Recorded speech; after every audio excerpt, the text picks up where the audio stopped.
recording. Welcome, everybody. Okay, great. And next part is sharing screen. Wow. Cool. All right. All right, so we had a couple of assignments from our last session. And actually, before we get started, I'm just going to send a quick message off to Kevin and see. Hi, Kevin. Joining. Do we know whether Kevin is has he been discharged or I don't I still? I don't know. I haven't heard from him since he said that he was in the hospital.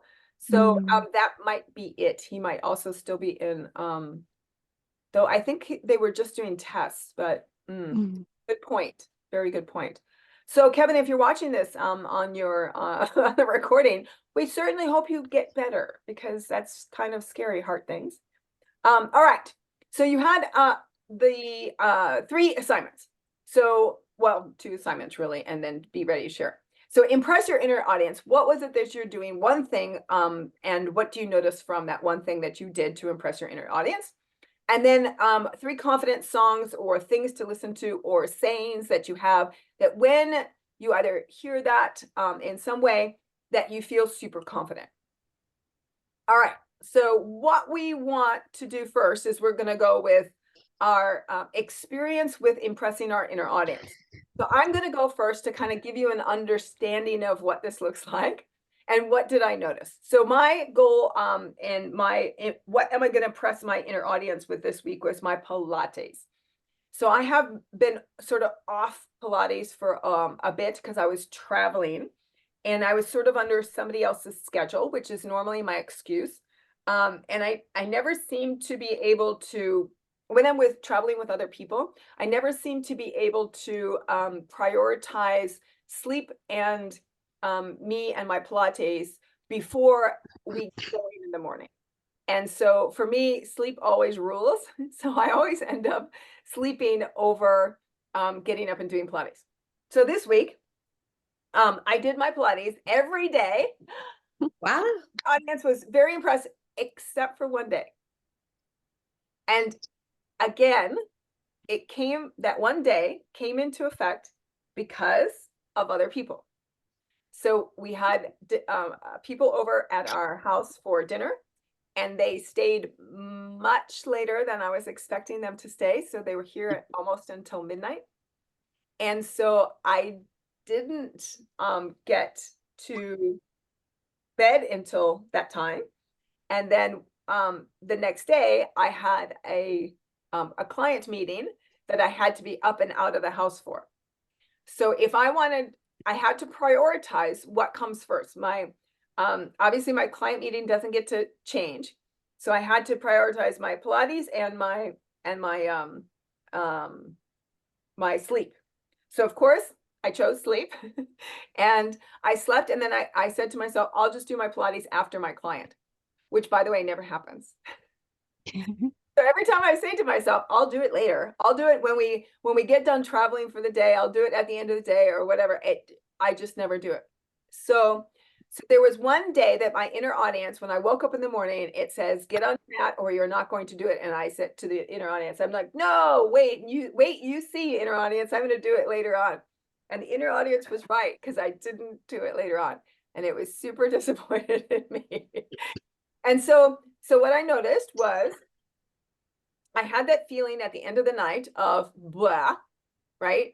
Not only did I not impress my inner audience, but I felt sort of guilty for not doing that. And then I also found a very important revelation for the next day because I got up and I had a client meeting super early in the morning. So I got up even earlier than I was planning on to make sure that I had exactly the amount of time to be able to do the full program of my Pilates and still get out to my client, which I had to actually drive out to. So, so had the previous day not happen, i.e., me missing it because of prioritizing things in the wrong order, I probably would have done exactly the same thing, right? I would have gone, oh no, I'll do it after the client, and it would have never gotten done. And so because of this challenge, instead of having 2 days in a row that I screwed up and my inner audience going, yeah, you're not doing so well. It was only 1 day. So I was very proud of myself. So I got up this morning and this morning, instead of going directly onto my mat, I went out, took a extremely long walk. So it was an hour and 40 minutes. And then I came back and I did my routine afterwards, which was an awesome way to stretch myself after my walk. So that was really cool. Anyway, so that's, and oh, and one more. I do have something that I need to do tomorrow, which would also require me to get up early to get my routine done before I go out. So I need to make sure that I do that. And now I have it in my mind that I need to be in bed by a certain time and I need to get up in the morning. And so my strategy for me really starts the night before. So what do I notice is the strategy needs to start the night before for me to be successful the morning of to impress my inner audience. So that's me. All right. So Tammy, what about you? What was your thing you were impressing your inner audience with, and what were the results? So I mentioned on the Slack, right, and on a message that I wanted to get back to my gym. Yeah. Fortunately, that doesn't happen at all. So what I did was I make an effort. So I make every morning an effort to listen to my worship song. So I'm a Christian. Yeah. So I make sure I start my day with the worship songs, YouTube, at least for an hour Oh, before okay. my job. Yeah, so my work starts at 10 a.m. Okay. So I woke up like 7 o'clock to 8 o'clock, sometimes 7 or 8. I may have calls in the morning, but regardless whether calls before or after, I would turn on my video and turn on the worship songs every morning for the whole last week. Mhm. So I'm very happy about it because I feel that it delights my mood. It brings me to the mood. Yeah, and I started the day with lightness and happiness, a very light mood. The second thing I did was I didn't respond to people's questions right away. Mhm. I hold on to it. So we do have this Slack chat, where people will ask me questions, ask me things. So I took a moment to read that, and if like I don't have the answer, I'll hang on and I'll get back to it. I don't have to react immediately. So I make that a habit from this week. And I realize I feels good because I'm not jumping into things and I get error. So I feel like my work wise, I feel more confident to hold on to it. Then what else? Let me see. Then the third thing I did was, so every week I will have like a team meeting in the office. Mhm. So I prep the things that I want to say every day. I recite it every day. It was like from the last Saturday we met, right? Okay. Then I know that I have to do this homework. I make sure I put an effort to every day do it, practice it, so that I feel okay with the speaking up on last week. Okay. So I thought I did well because again, I thought I was so nervous and I was trembling, right? Then a lot of people, like, I think we talk about it. So they say, "Oh, you did well. You," and everybody applauds it. I was like, "Why do you applaud it?" They were clapping. I was like, "Why do you clap it?" It's just a 5-minute sharing, Mhm. and yeah, and I was like, "Okay, I'm going to take it as positive." Mm. Yeah, That it's hard to accept applause as a negative thing. Yeah, yeah, because I thought it was like when they are applauding is because I didn't speak up and they were trying to boost my confidence because I was trembling. So I had that negative thought in the beginning. Then I realized that okay, let's not think too much about it. It's done and over with. But that kind of boosts my confidence as well. So I'm telling myself that, make sure that I practice, speaking. I have an app that will help me to speak up. So I try to do that every day. Okay. Where, yeah, I think it's called I'm not sure if you heard of Eliza, ELSE. So it's an app, Yeah. ELSE. So it's an app where, we practice learning our speaking, hearing our pronunciations and practicing. So it's an everyday thing, but I have not been doing it every day. Okay. So yeah, I think that actually helps my pronunciation. So yeah, that's the few things that I will continue to do. Next will be, I really like yoga, so I'm going to tag along with my daughter to attend yoga, but it's not going to be like an everyday thing. So it's once a week. Yep. So everyday gym, I'm still trying to pull myself to get it back on track. But let me. And what do you think is stopping you from doing the gym thing? Tired, because I've been involved in the project since the beginning of the year until now. So I've been overwhelmed with that project, and I need to make sure and oversee and make sure everything's in order until the end of the project. So we are towards the end. So it's like 3/4 milestone. Yep. So I'm hoping that once we complete, I will have more time, better sleep. I will adjust back my normal routine. Then pull myself out back to the gym. So for you, it's during this project, there's a sense of overwhelm. And because Yes. there's a sense of overwhelm, you feel tired, and you Yes. want to make sure that you prioritize the sleep to make sure that you can deal with the project. Yes, I mean, but honestly, I'm still not doing very well on that. Okay. And so just for is it okay if I say something about that? Of course. Okay, Yes. so it's an interesting thing, because for some people, when they exercise in the morning, they actually feel that they sleep better and they think clearer because of the fact that their body actually feels like it's been utilized, right? And if we sit too often during the day, our body feels very restless, and so we actually sleep very restlessly.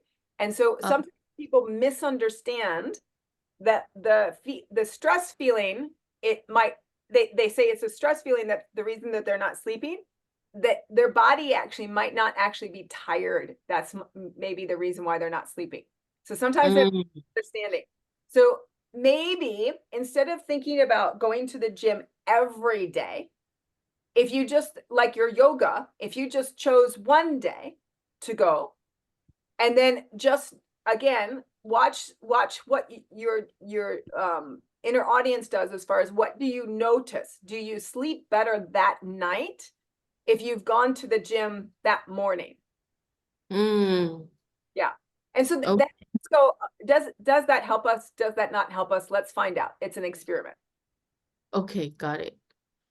Who knows? And I have one more thing that I think I wanted to say was, Yeah. I make sure I take breaks. Okay. So yeah, at work. So my son actually went to this psychiatrist. He went to see a psychiatrist, and share with me that is the psychiatrist mentioned that it's good to take breaks every 45 minutes. Yep. So I absorbed it very well. And I don't know, I just couldn't remember that. I mean, I couldn't forget that. So it's always on my mind. Right. So I have started, I feel like it was since last week, Monday onwards, right? It was a subconsciously. I know you mentioned that, you have to do everything practice. On my mind is only the gym. But subconsciously, for some reason, I started to do my 45 minutes, the few minutes break every after 45 minutes. Ever since Monday, and I felt good actually. Yep. So when we do those kinds of things, 45 minutes and then a break for our brain, one of the Yeah. things that we want to think about doing is extending that 45 minutes to an hour, and then to an hour and 15, then to an hour and a half. And the reason why I say that is because that our brain works very well on 90-minute cycles.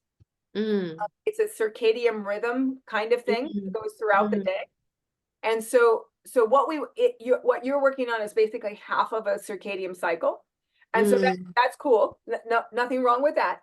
What we want to do is just also, by extending it, what we're doing is we're helping us to be able to create more focus periods of time, right?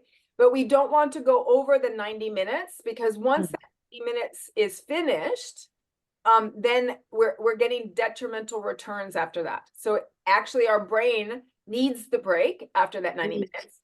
So that's when we need it. So it's really good right now that you have a 45 minutes and then a break. So how long is your break normally?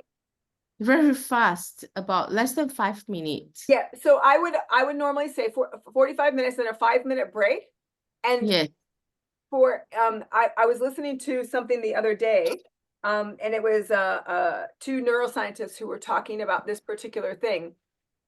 They do it in a very systematic way, where they spend 45 minutes of extremely intense focus on a particular subject, like really intense. There's no alarms, there's no notifications, there's nothing else. It's just 45 minutes of this. Then they take 5 minutes, but they're not allowed to do anything during that 5 minutes except for drink water. Wow. They can't look at their phone, they can't look at social media, they can't do anything other than stare at a wall and drink some water, right? Oh, okay. And so what's interesting about that, though, is then they'll go into their next 45 minutes. And this is actually training the brain to do to drop down into a focal state very quickly and stay there for an extended period of time, because the brain knows that you're going to pop out for that 5 minutes and then pop back in. Okay? So that's super important to understand. Okay? Wait, that's another, it's just a different way of doing the same kind of thing. All right?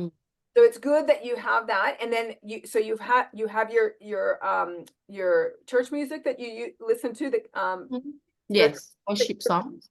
yeah, your worship songs, and you do that in the morning, and Yes. notice that gave you a sense of lightness. Strength. Yes. Yeah, cool. And so the thing about it is we don't have to create lots of these little things. What we want to do is create consistency. That's the most important part, is doing little things consistently. Cool. All right, Lynn, it's your turn. Okay. Okay, I've been trying to build consistency for the longest time. Awesome. So tell me. Okay lah. I read a lot of self-help books, habit tracker, atomic habit, and whatnot. Because I feel that okay, for lack of a better word, I don't think I'm stupid, but I just feel that maybe I'm not reaching my potential because I've been lazy. Oh, I have that same problem, Jen.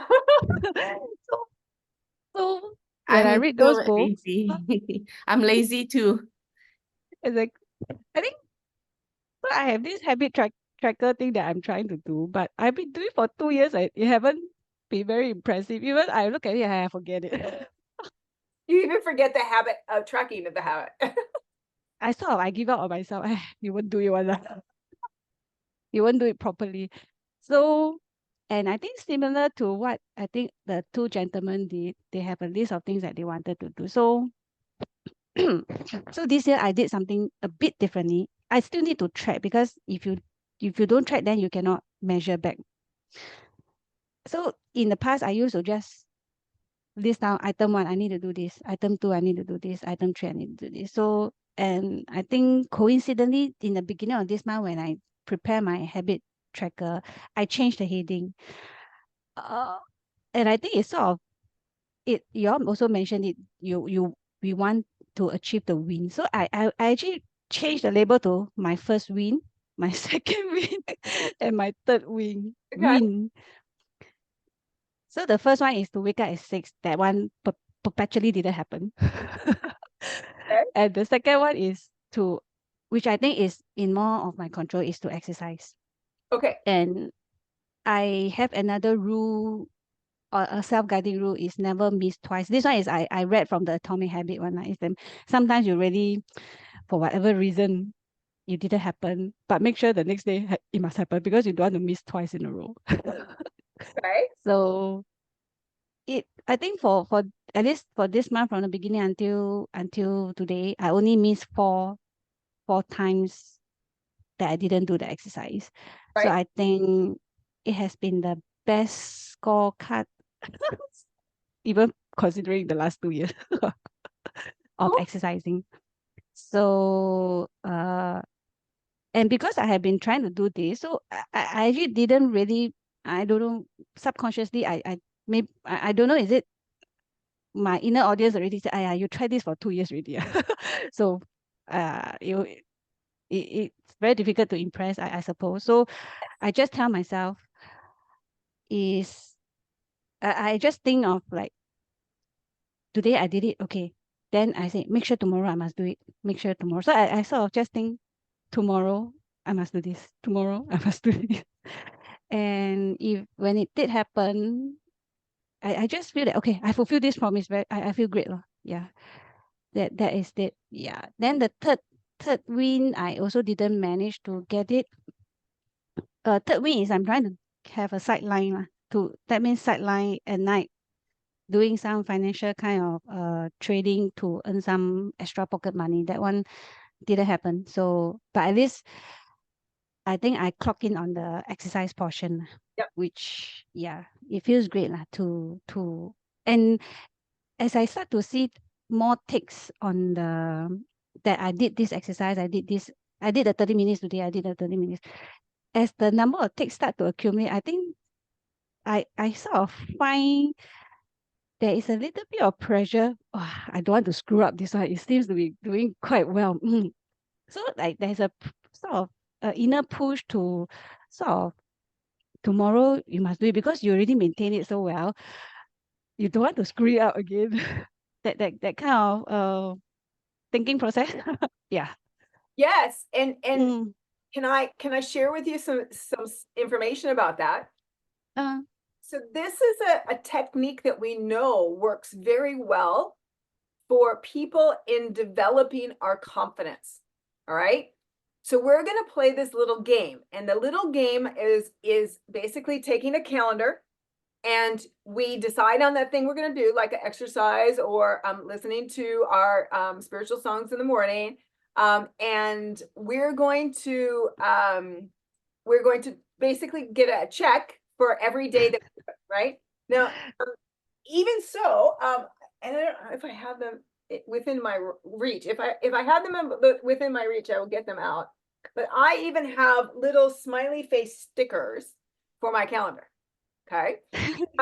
So the thing about it is, I'm just looking to see oh, is that it? No, they're not there. I'll find them anyway. So they're smiley face stickers, and so the thing about it is what you're looking for is you're looking for a run. Okay. a straight yeah. The row that you've done it. And I have done this with lots and lots and lots of my clients. Okay. So every day in a row that you get a sticker, right? And then let's say that whatever happened and you missed the day. So then what I'm asking my client to do is I'm going to say, go back and count the number of days that you got the smiley face or the check mark or whatever it is, right? Let's say that was 10. Now, the only goal I want you to have is to get to 11. Okay. I just want you to beat your best performance thus far. Okay. Now, I've been doing this with my own system. I have a program that I do every night. It's called Heart Math. So it's a resiliency program. And so it's a guided breathing exercise. So I do that every night. And the best I've ever done is 139 days in a row. Wow. Okay. And I have been trying to beat 139 days in a row for 3 years. Ooh. Because what happens inevitably is I end up getting on a plane that normally involves international travel, which means I get in late or something like that, and I fall asleep before I do it, and then I mess up my schedule. Okay? And then I start all over again from the beginning. And that it's a hard lesson, especially in 139 days. Boy, oh boy, you kick yourself at that stage. But anyway, what the goal is exactly what you're experiencing, Jillian, is your brain goes, I don't want to make a gap in that streak. Mm. And that's a Yeah. big motivational thing. Okay. Yeah. Huge, huge. Awesome. I had clients who did this with ordering takeout. So they wanted to stop ordering takeout because they wanted to lose some weight, and they realized that a lot of their weight came from eating takeaway food. And so they would cook, and then it would be this thing where they would have to put the calendar next to the refrigerator, and so that when they sat there and they went, oh, there's nothing to eat or whatever, and they're going to go and call the takeaway place, that they see the calendar and how many days they have in their streak. And they told me it was so funny because they were both absolutely exhausted on a Friday night, and all they wanted to do to call the takeaway place, and they didn't do it because they didn't want to break the streak. It's like own mini game. Yeah, and but you have to understand this is how video games get you to keep playing the video game. Yeah, that's true. That's true. Correct. Thing, okay? Gamification of our own life. Mm. Okay, so whatever game that we need to play to make our brain happy, awesome. Let's play that game. Okay. Yeah. And just remember also, we want to make sure that we understand that when we get those streaks, we also need to keep the challenge going, because our brain also likes to level up. Oh, so it has to, after a while, you must make We it have a to little bit more difficult. we have to have a level up, right? We have to have Okay. right? So I did a Pilates challenge in January. Was it in January?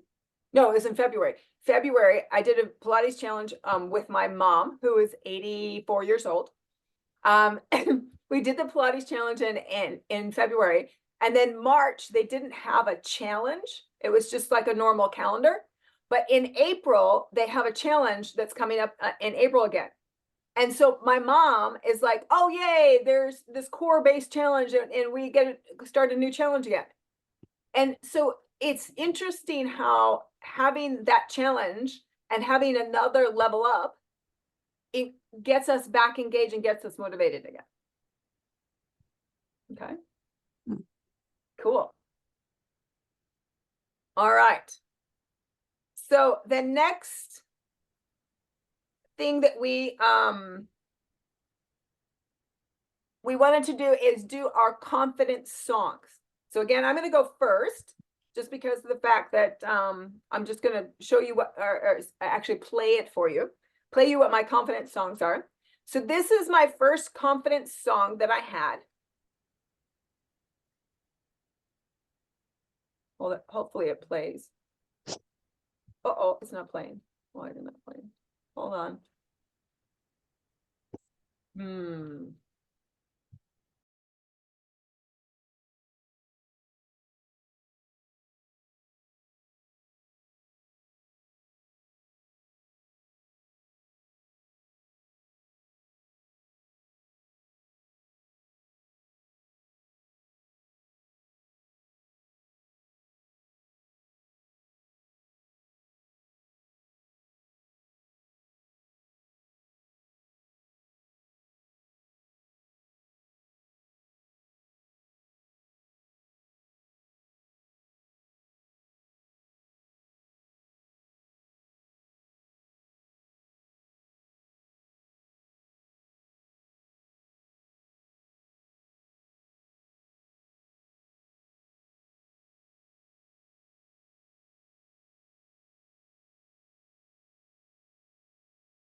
All right, so that's Natasha Bedingfield, and it's her written, unwritten song. So the reason I chose that particular song is that it reminds me that nothing is set in stone, right? That there is more to life, that your book is not finished, that there's lots of things can happen from here on out. Lots of options, lots of possibilities can happen here on out. And that it's not like written in stone yet. So it's a really good for me for a confidence level, because basically what it says to me is no matter what's going on in my world right now, the rest is still unwritten. Okay. So for me, that's a really powerful way to feel very optimistic and confident about what I can create for myself in the future. Okay. So the other song that I have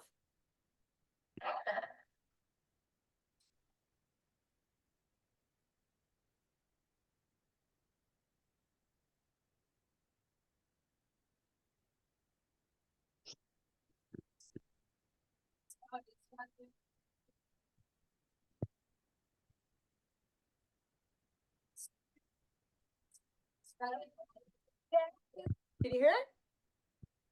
No. Can I hear it? Oh, really? Cannot. Oh, wait a minute. Hold on. Let me see if I can. Hold on.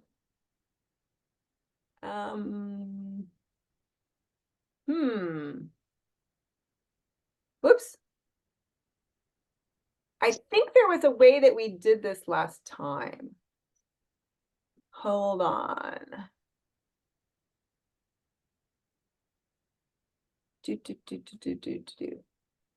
Lily, if I'm not wrong, you need to do an advanced sharing. I did Then- already. Oh.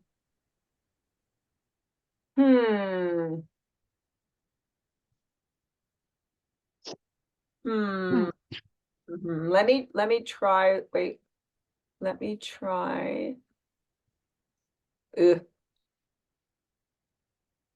That didn't work. Hold on. Huh. Okay, hold on a second. Let me try to get the audio preferences going. Okay. I'm surprised it didn't come through my microphone.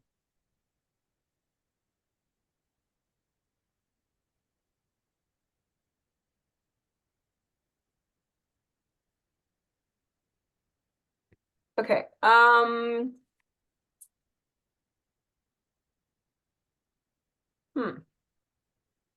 It doesn't have anything in here.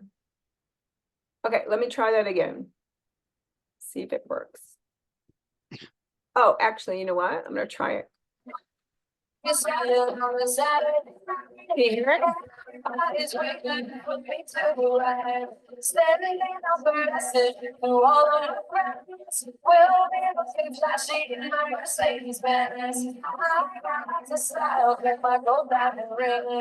All right, so Pink, that is my other song. So it's the I'm coming up, and it's the Let's Get This Party Started song. And that's my other song that I really, really enjoy as part of my confidence songs, because it is the confidence of me having, again, future orientation, ambitious, that life's a party, and things like that. So that's all that comes to me when I listen to that particular song. All right, so my last one, I'm gonna just stop share for a second, because I don't know if the recording is gonna listen to, if it's gonna say, okay, so the last one is not a song itself. It's actually what's called a paraliminal. And so what a paraliminal is that it's like one of those guided meditation kinds of things where you sit there and you like put your headset on and you listen to it. But a paraliminal is different in the fact that there is two voices, and one voice is in the left ear and one voice is in the right ear, and they're saying different things. Oh, The important part about it is that your brain doesn't have the ability to process both sounds simultaneously, and your unconscious mind does. So both things that are being said to you are being said and heard by your unconscious mind all the time. Now, this particular track that I have that I'm about to play a bit of for you, this is the one that it does an incredible job for me and for my clients when we are thinking about a performance that we have coming up. So I was in a golf competition quite recently, and I was playing with some very good people, and I didn't want to look like an idiot. So I listened to this the night before my golf tournament and the morning of my tournament. And I showed up and played the best game of golf that I have ever played in my entire life. And so I was extremely proud of myself. But the other thing is that I was not very focused, extremely confident of my skill set, and also very relaxed, because all of those things are sort of embedded within the peak performance thing. They talk about how your competitions are, the word compete comes from Latin, and it means to go against yourself, to basically arise to your own best performance. It's not about competing with other people. It's about bringing your own best performance. So that's very helpful when you're in a situation where you're going out to compete with other people, but the only thing that you're doing is actually focusing on your own performance. So let me just play just a bit of this for you. 2. In the area of your present life most important to you, rising to a new level of performance.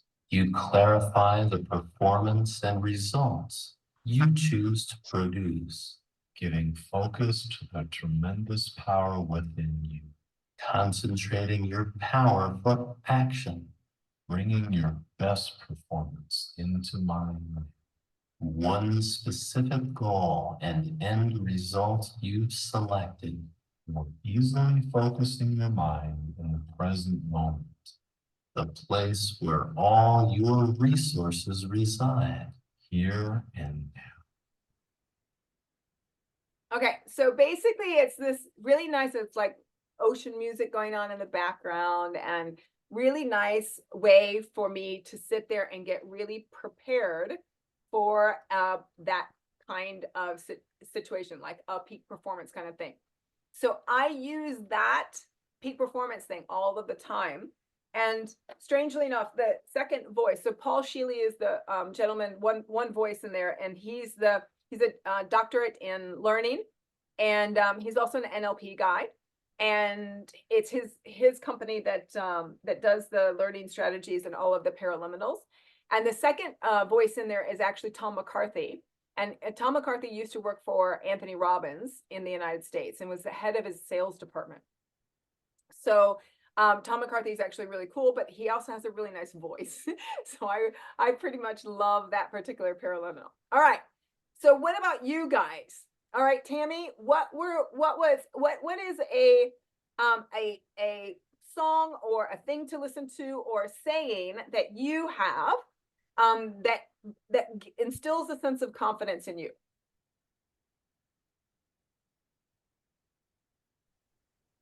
Actually, I don't have a particular songs, confidence songs, other than the worship songs. You use the worship songs that you had in the morning. Right. Okay. I mean, for some reason, after I listen to worship songs, right, the rest of the songs doesn't. I don't relate. It don't relates me a lot.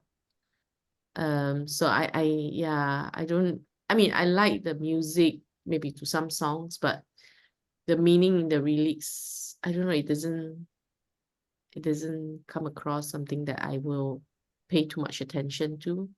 And so Of the worship songs that you listen to, do you have a specific one that brings out and instills a sense of confidence in you? Right, I do have one that I really like it. Yeah, it kind of relates. It brings me confidence. Yes, that's one. Yeah. What is it called? I think called Still. I don't remember the name. Wait, let me. It's on my my YouTube. I think it's Still You or something like that. Okay. Wait. And is that part of the one that you listen to in the morning?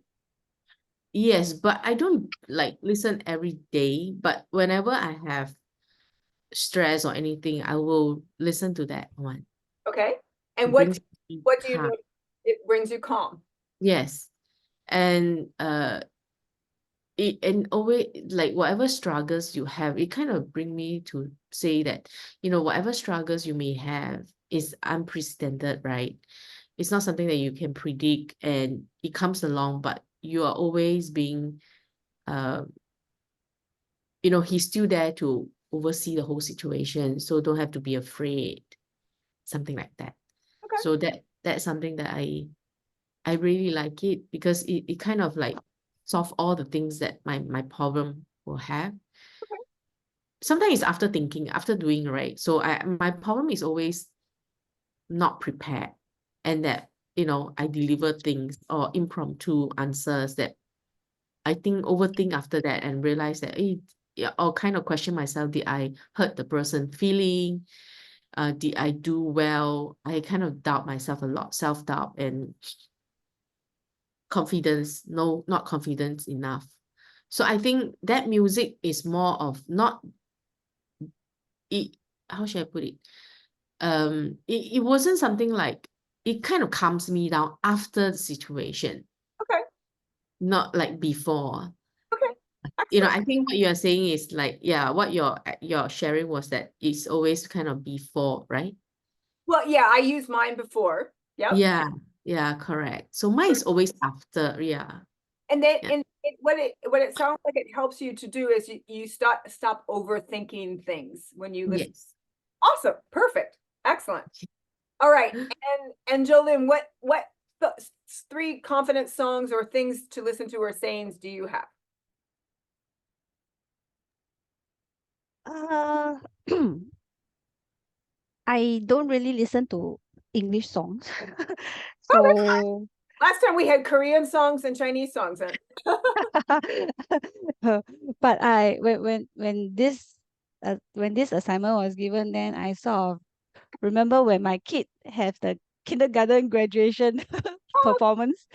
So she has the teacher choreograph a dance, and then they put the music fight song. okay. Yeah. And the music is catchy also. The lyrics is quite meaningful. So I sort of picked that. I mean, when you give us this assignment, I recall that song. So I Awesome. think that I went back to YouTube to find the song, and yeah, I find that I like that song. So fight song. So I only have one. Fine, Yeah. fine. It is. All right. Yes. You're And for sayings, Yep. also don't have, but because I just recently had my birthday last week, and my second daughter gave me her birthday present for me was she bought those Chinese sort of, they have this in boxes, a theme, different boxes have different theme with motivational quote, but it's all in Chinese. So she gave that to me as a birthday present. So I pick up some of the one that I like, and then one of it is it's in Chinese, like it says 越努力越幸运. So a lot of times the 幸运 means translated to English is mean lucky. 努力 means you put in the effort. And I think a lot of time when we see people experiencing success, we will always have this, oh, you are very lucky, or the guy is very lucky, or the person is very lucky. But when I was reading a lot of this kind of self-help books, they will always sort of they paint the picture of the iceberg thing. Say what you see is the top, but actually the bottom efforts Yeah. and whatever things that they encounter is actually not visible to the rest of the art. So it's not right to say that. I mean, it's unfair for us to say, hey, they are lucky because they actually experience all the shit below. Right. So I think this quote, 越努力越幸运, I find it very meaningful. It's like, yes, we can create our own success by putting in the effort that is required on our part. And we see it for ourselves that we put in this effort. Yeah. So I think I'm going to write this out and stick it on my bedroom. Awesome, perfect. Yay. Yeah. Exactly. That's exactly what we want. All right. Yeah. So Rainey, did you have ones that you wanted to share as well? Lindy, actually, I have a playlist, but I can shortlist them. I have a few that I like that I used to play a lot. One of it is a Chinese song, is from this lady called Jane Chang, Dream It Possible. I love the lyrics. It gives me the confidence that things are possible. And then there's another one is a fight song, by the way, Jolene, is in my playlist as well. Yes. Sorry, can I ask the J 他是张艾嘉? Jane Zhang, Zhang what? 艾嘉? Is it I 张 I 艾嘉 don't know the her Chinese director? name. No, Jane Chang, a very famous one from China, is it? Oh, okay, then it's different. Never mind. Zhang, don't know what. Okay, okay. Yeah. Dream It Possible. And then there's another one that I really like is from The Greatest Showman. Yes. The Greatest Showman, which is the soundtrack. So all these top three are the ones that, you know, when I'm experiencing some doubts or when I feel low, you know, not in my best state, then I'll just play my whole playlist and it make me feel good. Yeah. Awesome. Yeah. Fantastic. Cool. All right. So we have a couple more things to do this lesson. So I want to talk to you now about what's something called the identity matrix. So this is a technique that we use to explore key beliefs about ourselves that relate directly to our understanding that we have now about this internal audience. So our beliefs about ourselves can support us or restrict us, and they actually have a lot to do with aspects of our identity. So identity meaning who we really are as people. So first we want to look at what this full understanding of what identity is and what it's made of so that you can understand where I'm coming from. Then we're going to talk about the matrix itself. So identity. Our identity is a combination of all of these things: our environment, our behavior, our capabilities, our beliefs, and our values. And it is a hierarchy system. So the lowest level and the lowest component is the environment, then behavior, then capabilities and beliefs and values, then our identity of who we are. So let me explain each level to you, because these are what we call neurological levels.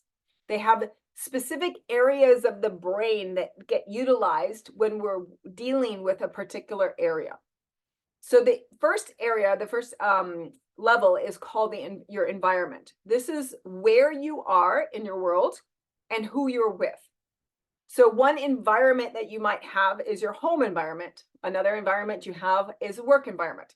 If you go to the gym, you might have a gym environment. You might have environments like restaurants that you go to with your friends. So there might be all sorts of different environments in your world. And we know that in our environments, we have a tendency to match our environment in certain ways. So for example, the clothing that we wear to the gym, to the environment of the gym, is not the same clothing that we wear to the environment of work, right? So we have different kinds of things that we do in different kinds of environments. And there are different people within those environments. So this people that we work out with at the gym might not be the same people that we go to our work and actually work with. Now, the next level up is called our behavior. And these are our habits. So our unconscious habits of behavior, our actions that we take in certain environments. So we have behaviors that we have at home, which are different than behaviors that we have at work, which are different than behaviors that we have at the gym or at church or wherever. Okay. So we have different behaviors, and what we want to understand is that this particular behavior is more about our habits, things that we already know how to do, behaviors and actions that we take on a regular basis, routines that we do. Now, the next level up is called capabilities. And our capabilities are how we mentally strategize the things that we do in our lives.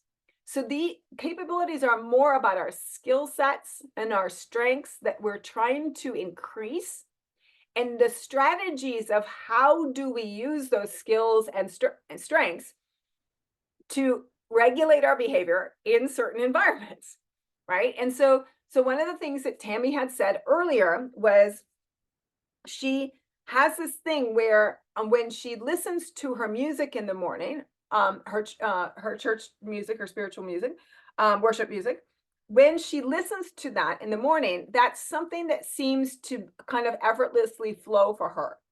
And the thing that doesn't effortlessly flow is going to the gym. Okay. And so there's something that stops that particular thing from happening. So what we wouldn't be doing is we're not trying to work with her on behavior. What we're trying to work with her on a capability. What's the strategy that you're going to utilize to get the behavior, the habit going of that certain environment, which is called the gym. Okay. And so what we want to do is we work on that strategy for her. Now, then we have this thing called our beliefs and values. That this is what we believe to be true about ourselves, about others, and about the world we live in. So it's the things that are important to us. So our beliefs and values have a lot to do with who we are as people. Now, all of these things together basically come together as part of our identity. And if we look at even higher level than identity is our purpose or mission in life. So what we want to be able to do is when we're working with people like Rainey and I work with people as a coach, we want to be able to understand what somebody's issues are. And one of the things that we look for is people who have what we call identity statements. So this is an example of an identity statement. So if I have somebody who comes to me and says, I'm stupid, that's an identity. I am this. I am this. This is who I am as a person. I am stupid, right? When they say that, they have beliefs and values that is like, why bother trying because I'm stupid? And then their capabilities, when they try to do something, they focus on the things that they can't do, not their strengths and their skill sets, but they focus on the things they can't do. And then they have a behavior that basically says there's no drive, there's no motivation, they don't bother trying because it began with a statement that says, I'm stupid. And what ends up happening is this person will stay at home where no one can judge them. Okay? Because they don't want the esteem of the outside world also saying that they're stupid, because their belief system already says this. All right. So it's really important for us as coaches, when we hear you guys say things, we're listening for things like identity statements. I am this. Okay. Now, what I want somebody to do is if they're saying things like, I am stupid, what I want them to do is change the way they say it and bring that statement down levels. So what I want them to focus on is, for example, oh, when I try to ride a bike, I fall off. Right? Instead of saying, I'm stupid, I don't know how to ride a bike, right? What I'm trying to get them to do is focus on the environment and the behavior only in that one environment. In this environment, this thing called riding a bicycle, I haven't figured it out yet. I haven't learned the strategy of how to ride the bike yet. Okay, that's what I want them to articulate rather than saying things like, I'm stupid, or I'm incapable, or I can't do this. All right, because it matters on what level of the brain is activated by what they actually say.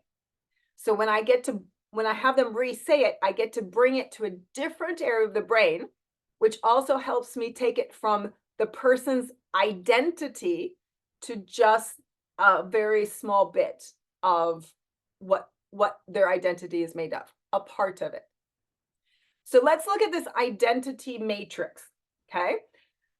As we said, we asked ourselves, our internal audience, we know that it looks at ourselves, and we say we have our internal audience look at ourselves, and it looks at features about ourselves, and it says, is this feature desirable or undesirable? Okay, so what we also know is our identity matrix lets us describe basically the map that we make up of our identity, which is primarily formed by these belief systems and potentially limitations of our beliefs about who we think we are. Okay, so our identity matrix is sort of unconsciously influencing how we think about ourselves. Now, what the identity matrix looks like is what we are currently right now and what we will continue to be. Okay, who we think we are and who we think we're going to continue to be. So like our core.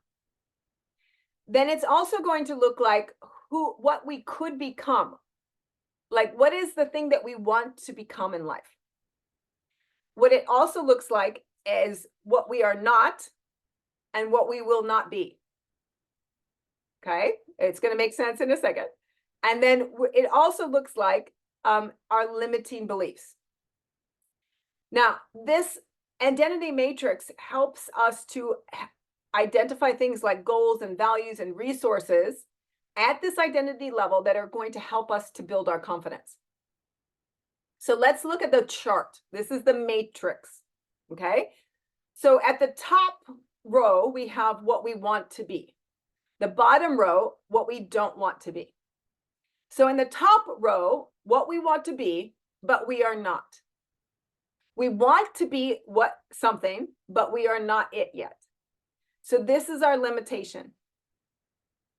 And what we're going to do is we're going to answer some questions to describe this for ourselves in our homework. Okay.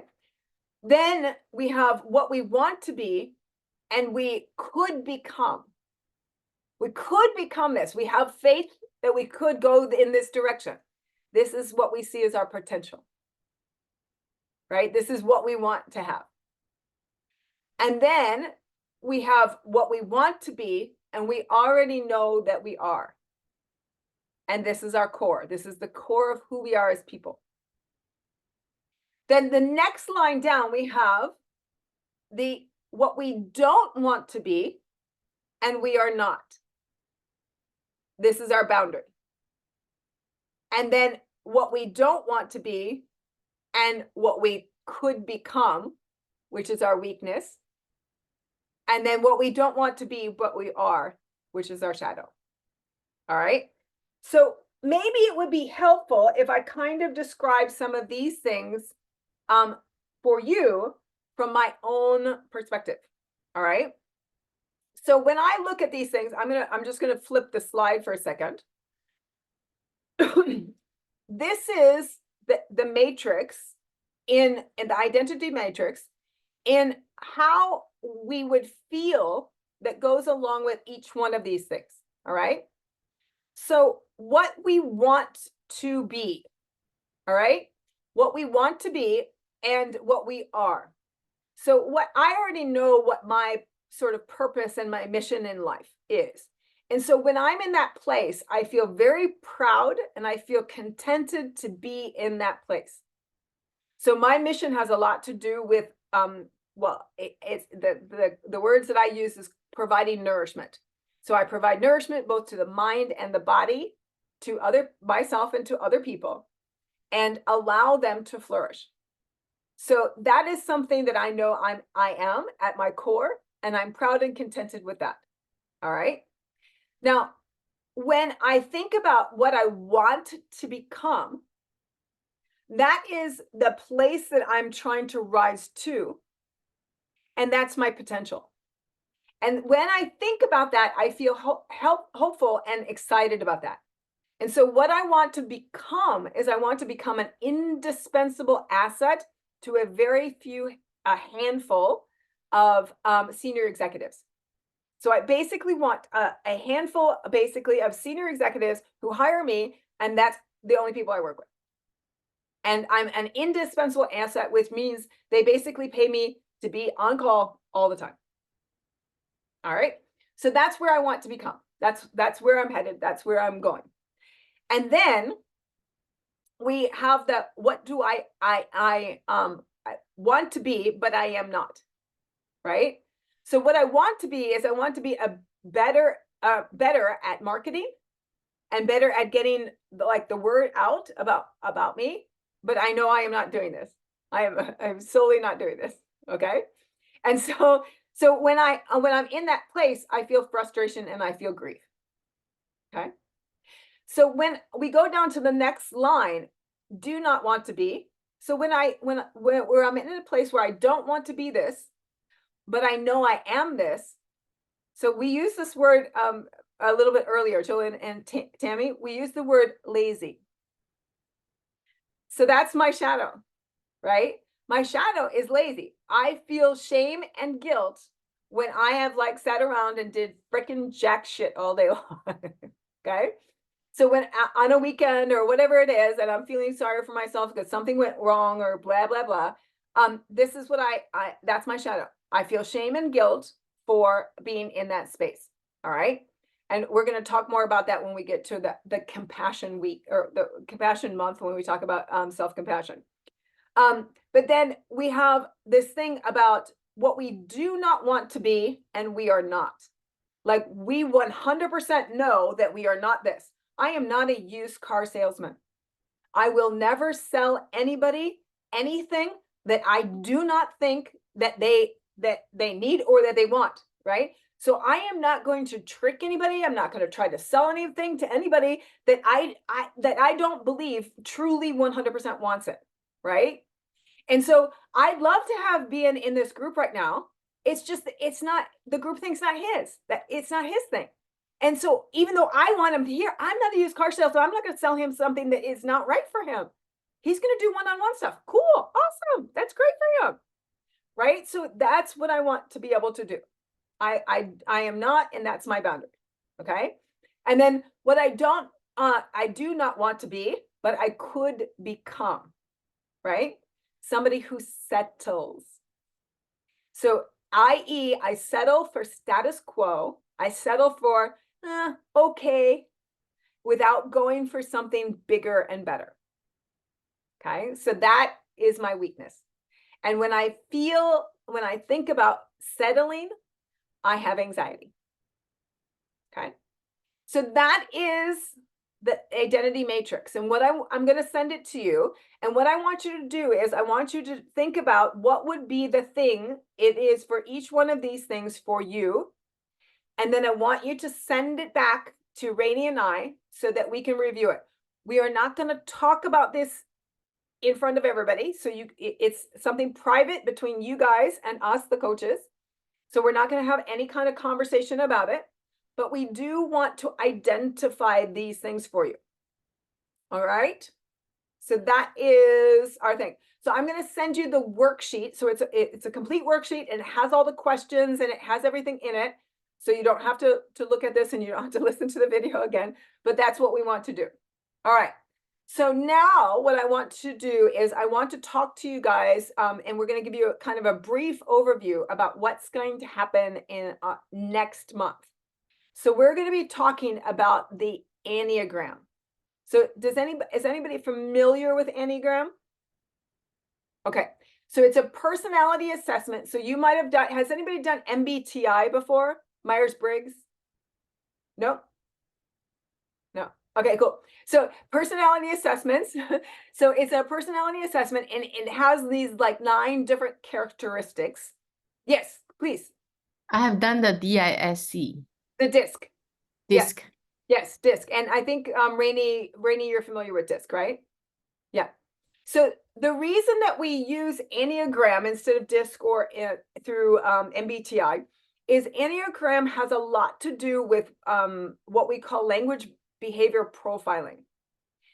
And what that means basically is that when you use certain words and when you say certain things and you're attracted to certain words or repelled by certain words, it tells us about your personality and the kind of personality that you have. So in this particular thing, it gives us 9 different kinds of personalities. And then they have like wings and all sorts of things like that, but we're not going to get into any of that. But we have basically a perfectionist, a helper, achiever, romantic, investigator, loyalist, enthusiast, challenger, and peacemaker. All right. And what we want to be able to do is we want to be able to understand who we really are, because our personality is going to have a level of health, a healthy level of our personality. And then it is also going to have a not so healthy level. So it goes basically from level 1 and then up to level, I think it's level 10. 9. 9? So its lowest is 9, and then the highest one is 1. Okay. And so it goes into the levels of our health of our personality. So what we're trying to say is, we don't need to change who you are. We don't need to change your personality. What we need to do is make you a healthier version of who you are. That's all we're trying to do. And so in this particular personality assessment, it gives you an understanding of what your personality actually looks like, and then tips to help you understand what's going to be the thing that you need to work on to help yourself get to a healthier version of your personality. Because we know when we're a really healthy version of our personality, we will be more confident. Okay? Rainey, any more? Yeah. So what we will do is that we will send you the assessment first, and then you get to do it, and then you get to run through your reports. I'll give you some instruction about what to do with the reports. And then in our first call, I'll share with you more about your these assessments. What is it about, so that you can understand how you can use your report to get to the healthier version of yourself, or even to get to your best self. Yeah. Okay. Awesome. So we are meeting, sorry, I put that wrong date. It's not March, it's April, right? 13 to 27. It's April. All right. So April 13th, 27. I'm excited about it. Yeah, Yeah, it's a really powerful assessment. it is. It's super Yeah. cool. All right. So the thing about the assessment is one of the things that we're going to ask you to do within the assessment is we're going to have you read through the assessment of what your personality is. And what we're going to ask you to do is highlight some things in there that you agree with. And then we want you to underline things that you don't think are you. All right. So in each of the personalities, there's a description of each of the personalities, and you might be reading it and you're like, oh, that doesn't sound like me at all.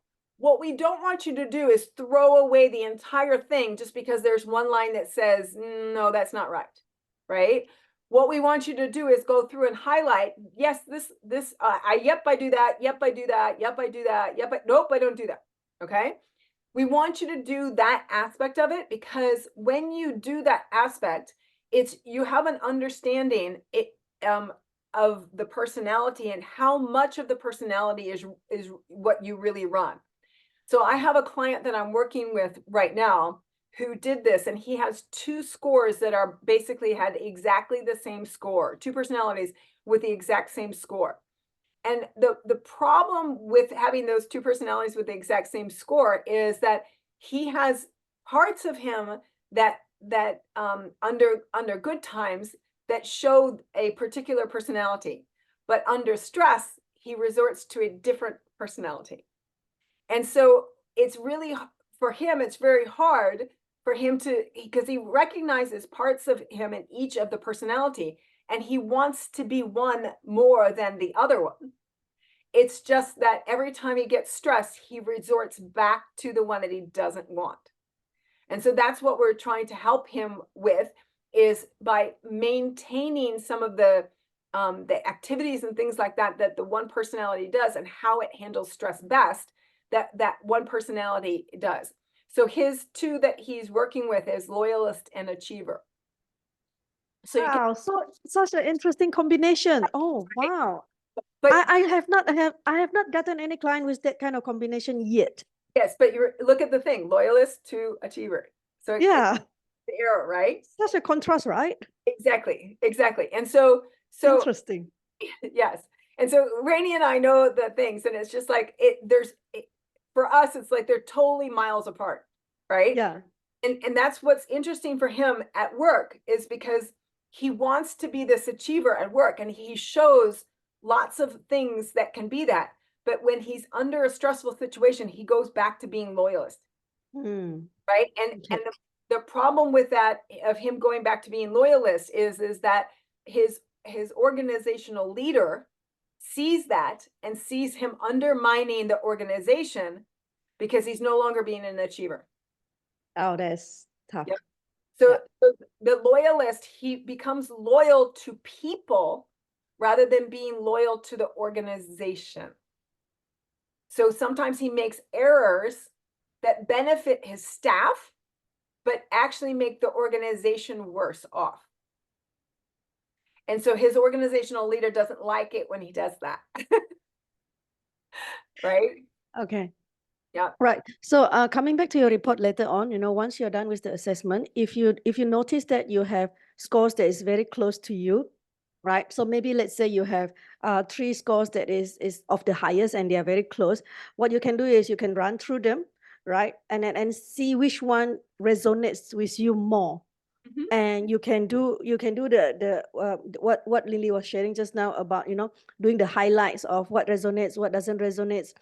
And in maybe you can choose maybe the first two top score, for example, or maybe you just do one. If your scores is not very closely tied up together, you can just do one of it.